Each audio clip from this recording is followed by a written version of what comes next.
maybe they're just, Warner Bros. Is trying to stretch a dollar here by not including that the dual discs, as that is not industry standard. Hi guys, Kiju64 here, and today we're talking about physical media, more specifically The Flash. The physical media is right around the corner, releasing on August 29th. And this movie just released in theaters back in June 16th, so we're a mere 10 weeks later, we're getting the physical media release. 10 weeks from the release of the box office, and that's because The Flash was a box office flop, so they're rushing it out onto physical media much earlier than what they expected, if you ask me. But because it was a box office flop, I'm not 100% sure how many people are actually interested in this video, in this release, in this movie, but you clicked on this video, so I'm guessing you're at least somewhat curious. Well, duh. In this video, I will be breaking down the options that are available for the physical media release, the different options for the basic release, the price points, as well as the exclusives and where to get those and the price points for those as well. I've not seen this movie yet. I'm only interested in checking it out because of Michael Keaton's Batman. I hated Ezra Miller's Barry Allen from the beginning. From Joss Whedon's Justice League, I did not like Ezra Miller as Barry Allen. I'm a comic book fan. He is nothing, not even remotely close to the character of Barry Allen. Not even close. And I just never liked his Flash. He's been terrible from the beginning, in my opinion, and it's a shame that the first Flash movie we're getting is one where Ezra Miller is playing Barry Allen. I would definitely recommend Flash Rebirth, or just go ahead and check out the Flashpoint comic series. If you're a comic reader, just check out the actual story from the comics, or you know what, check out the animated movie Flashpoint Paradox. That's actually good. Like I said, I haven't seen this movie, so I'm not going to say whether it's good or bad. I am actually kind of interested in checking it out. Now, I'm not sure if I'm going to buy it on physical media or not. The jury's still out on that one. Okay, I don't want to just whinge about Ezra Miller. Let's go ahead and jump into the video. All right, so the first option that is available is the DVD here for $20. Well, I don't really care for the art here on this one, but yeah, just really dull. Like, I feel like maybe if you boost the saturation, that might actually help it a little bit. I don't know. But what's really interesting about this is that the DVD option here, this art is exclusive to the DVD option, and you don't see that very often. Normally, the DVD option is just the art from the Blu-ray is also used for the DVD. But nope, this is art exclusive to the DVD release. So I thought that was pretty interesting. Next up is the basic Blu-ray, which at Amazon and Walmart is $25, and Best Buy is $27. That's right. Best Buy is always a couple dollars more. So I always have to throw that one in there. And I do like this art a little bit more than the DVD one, basically because Michael Keaton's more prominent on the poster. I do think Ezra Miller looks really terrible in this. Like, his head looks like he's photoshopped onto the body. It just looks pretty ridiculous. It actually kind of reminds me of DK mode from GoldenEye 64, if you guys remember that. Okay. Yeah, that just doesn't really look good. Also, the fact that they're putting the Warner Brothers 100th anniversary logo on this movie is kind of strange to me. I think that's very odd. I feel like they should reserve that logo for stuff in their back catalog of movies, their classic Warner Brothers movies. I feel like that works better. I don't know if it works with something that literally just came out, 8-10 weeks ago, and they're putting their 100-year anniversary. Yes, this is the 100th year anniversary of Warner Brothers, but still, just because this movie's coming out on the 100th anniversary doesn't mean that you should put that logo on there. That's just me. For instance, Enter the Dragon just came out, and it had the 100th year anniversary up there on its release, and that makes sense. It's a really famous classic movie that Warner Brothers owns. That makes sense. Doesn't make sense to put on The Flash, in my opinion. The other thing with this Blu-ray option here is the fact that it is only Blu-ray in the digital code. They did not pack the DVD in with this release, and that is very strange because typically anytime there is the Blu-ray release, they throw in the DVD option. I don't know if they're just trying to be a little bit cheap here, maybe recoup some of the money from the box office flop. I don't know. That's very odd. It's very rare to see a new release, especially a bigger budget movie, come out and just have the Blu-ray and not include the DVD. No dual packing with this Blu-ray release. Moving on to the 4K option at Amazon and Walmart, it will be $30 and Best Buy will be $33. Continuing on the Best Buy, charging a couple extra dollars. So yay, Best Buy, I guess. And again, they are not dual packing for this release. It's just the 4K. The 4K and the digital code, they are not including the Blu-ray. And again, that's very strange. Just the Blu-ray does not include the DVD. The 4K does not include the Blu-ray. That is even rarer still. Like normally, it's default. The new release 4K is going to have a Blu-ray disc in there. And there's a few different reasons for that, and I'm going to get into those a little bit later in the video. But yeah, I feel like maybe they're just, Warner Bros. Is trying to stretch a dollar here by not including that the dual discs, as that is not industry standard. What I will say is this is the best art from the basic releases, in my opinion. They've gradually improved as we move from DVD to Blu-ray to now 4K. I think this is the best cover visually out of the three options. While Ezra Miller's head looked like it belonged in a GoldenEye 64 DK mode in the last one, this one, I can barely even tell it's Ezra Miller. I think maybe it's just the angle that this is shot at or whatever. I can barely even tell that's Ezra Miller, which is always a good thing in my book. Good idea. I do think that they missed an opportunity to push Michael Keaton more to the forefront in any of these designs. Like, Michael Keaton's Batman's obviously in all three of these options, but I feel like he should definitely be pushed more towards the front. I know it's called The Flash, but come on. The way they marketed this movie was entirely around Michael Keaton's Batman because they knew people weren't that interested in seeing Ezra Miller's Flash.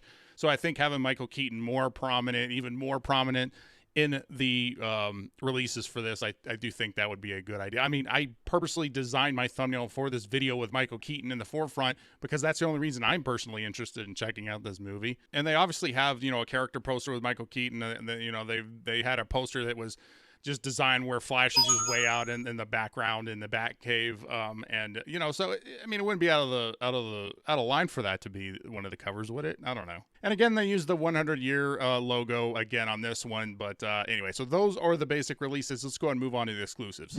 So first up in the exclusives, we got the Target exclusive on Blu-ray for $27. So it's usually the case with the Target exclusive. They do Blu-ray only releases for their exclusives, so that is typical at this point. They're only asking $2 more than the basic release at $27, so that's not really bad at all.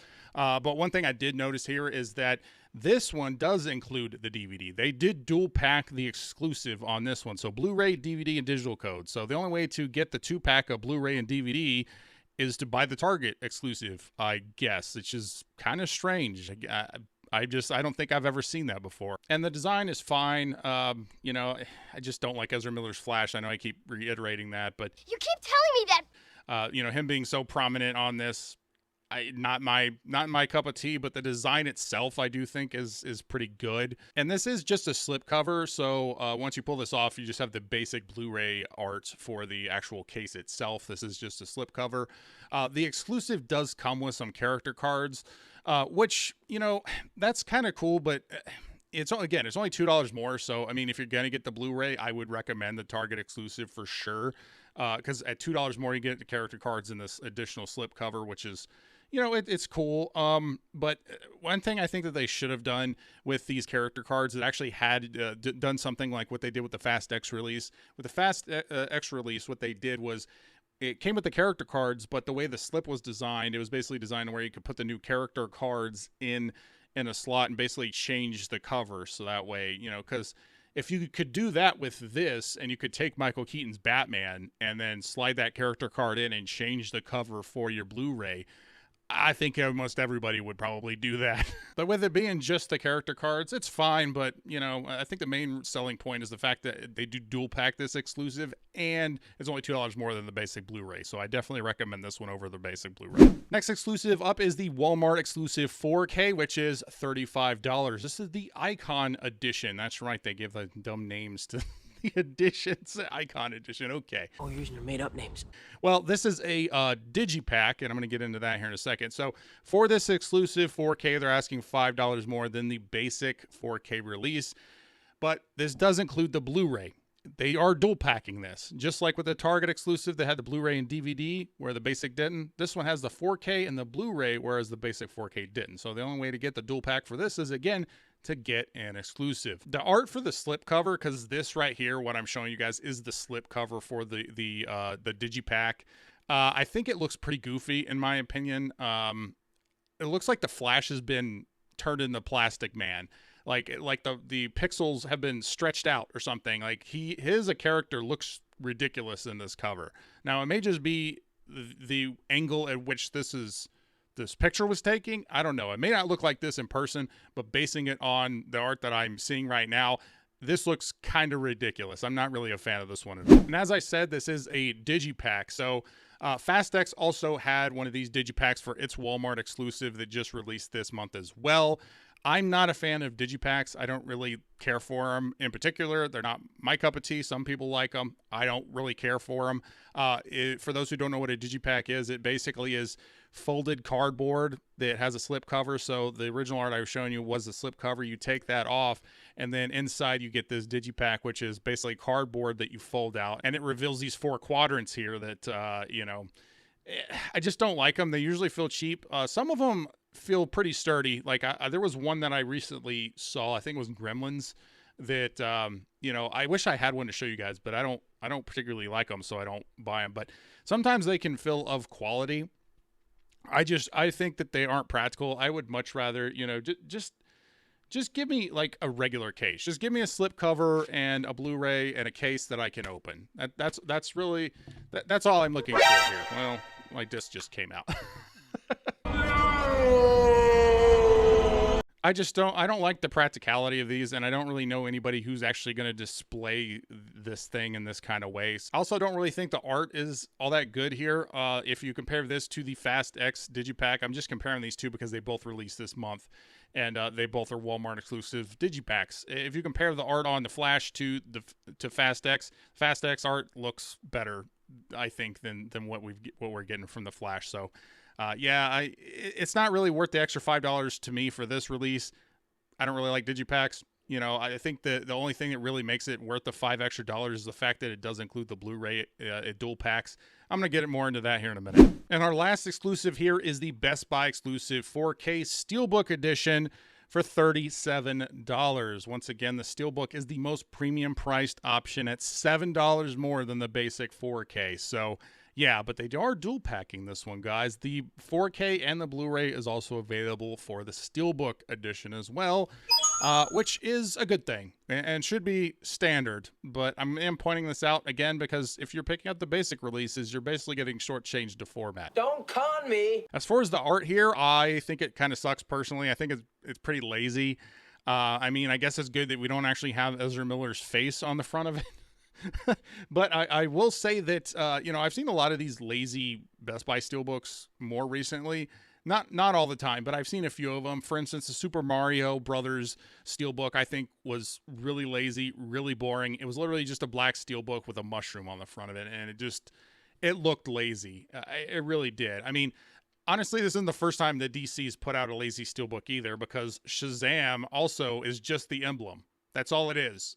It's just the emblem on the front. So I guess if you picked up this Shazam Steelbook and you pick up the Flash Steelbook, you can actually display them side by side, and I guess they would kind of go together. But at least on the back here, you got Zachary Levi. You don't have on the back of this one, they didn't even put Ezra Miller on it. So I guess that actually makes it a good thing. Before we recap all the options that are available and recap all the price points and things, I do want to cover something that I normally put this section in a lot of these types of videos, which are things that are missing from this release. And usually I start those off with the art. So I'm going to talk about some of the art that should have been used, in my opinion, or good art that was official art that was released that I think should have been used, or am surprised that wasn't used. For instance, this Dolby Cinema poster. I think this would have looked really great on a Steelbook. I understand why they wouldn't necessarily want it on a Steelbook, because it's got the Dolby Atmos, logo kind of built on it, but it'd be pretty easy to kind of Photoshop out that logo or alter this picture a little bit to remove that logo, and also remove the Flash logo. And I think that would honestly make this a great design for a Steelbook. I'm kind of surprised this wasn't used for anything. The other poster I think looks better than any of the basic releases is this Chinese poster. It looks pretty good, better than some of the US posters, and I think this is probably better than any of the art that I've seen in any of the releases here personally. I think this could have been a great slipcover. But outside of the art, let me talk about the most important thing that's missing in this release, and that is the dual packing of the Blu-ray and the DVD, as well as the 4K and the Blu-ray. So I just want to talk about real quick why Blu-ray being paired with the 4K release is important. Okay, some people only have a 4K player in one room. Me, for instance, I have one 4K player. The rest of my players are Blu-ray players. If I want to go and watch Flash in any other rooms, I have to bring my 4K player now, I guess, because Blu-ray player does not play 4K. That's one of the reasons why Blu-ray is always packed with the 4Ks. That and the fact that usually the Blu-ray is the disc that holds all the special features. They usually don't put the special features on the actual 4K disc. Plus, if you're traveling, maybe you wanted to bring it over to a friend's house. Not a lot of people still don't have 4K players, and I don't blame them. You know, it's a marginal improvement depending on whatever your setup is as far as picture and audio. So having that additional Blu-ray disc, I have used it. There are things I bought, like for instance, just to compare it to Marvel. I mean, Disney's been terrible. They're terrible when it comes to physical media releases, but the latest release, Guardians of the Galaxy Volume 3, had the 4K as well as the Blu-ray. That is industry standard, right? The fact that they are only including the dual packing on the exclusives is very odd, very strange, and one of the weirdest things I've seen as far as, you know, physical media releases more recently. I don't know if it's, trying to recoup losses, as I said, or money grab or whatever it is. But I just don't like it. And I wanted to point it out because I don't know anybody's talking about this at all. I mean, maybe there is, but I don't know if anybody who's talked about this or pointed this out at all. And so I just wanted to make sure that that is pointed out in this video. So let's go ahead and move into the recap. So the DVD option is going to be $20. The basic Blu-ray at Amazon and Walmart is going to be $25, and Best Buy is $27. The basic 4K at Amazon and Walmart is going to be $30, and the Best Buy is $33.